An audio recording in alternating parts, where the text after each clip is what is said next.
بەهۆی ئەو شەپۆلی بارانبارینەی چەند ڕۆژێکە هەرێمی کوردستانی گرتووەتەوە 8 پرد ڕووخاون و ژمارەیەک پردی دیکەش زیانیان پێگەیشتووە.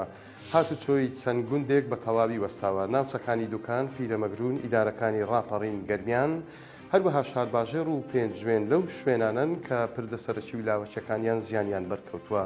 پردی گوندی سنچێ لە شارباژێر کە پردی پەڕینەوەی زیاتر لە 40 ماڵی گوندەکەی بە 6 ڕووخاوە و ئاویش بە تەواوەتی کەوتۆتە سەر پردەکە و ئێستا ڕێگەی هاتوچۆی گوندەکە وەستاوە و دانیشتوانەکەی ناتوانن لە گوندەکەیان دەربچن.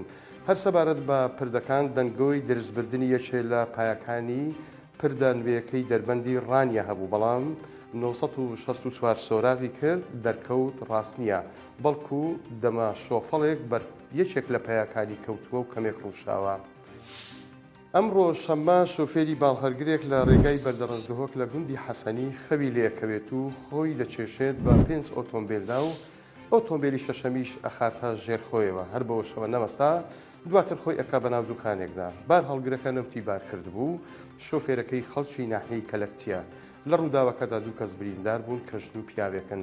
حاجی ئەیوب محەممەد خاوەنی دوکانەکەیە و بە 964 وت لە ژوورەکەمدا بووم لە ناو دوکانەکەدا کە دوکانی کەلوپەلی ناوماڵە 3 خێزان لە ناو دوکانەکەی بوونە، بەڵام توانیویەتی لە دەرگای پشتەوە ڕزگاریان بکات. وتیشی تا ئێستا زیانی مادی لە 10 ملیۆن دینارەوە زیان بەر دوکانەکەی کەوتووە.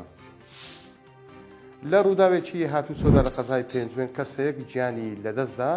ڕووداوەکە لە نێوان بار هەڵگرێک و پیکابێکدا ڕوویداوە. شۆفێری پیکابەکە ویستویەتی لە ئاوی باراناو خۆی لابدات.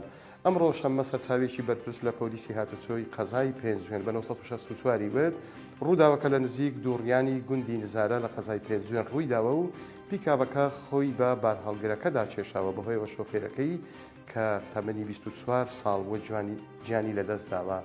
لەبارەی ڕووداوەکە باسی لەوە کرد. ڕووداوەکە بەو جۆرە بووە کە پیکابەکە ویستویەتی لە ئاوی پەنگ خواردووی سەرزادەکە خۆی لابدات، بەوەش چۆتە ساییدی بەرامبەر و خۆی کێشاوە بە بار هەڵگرەکەدا. ئەو ڕووداوەی لێکەوتۆتەوە. هەشار بن.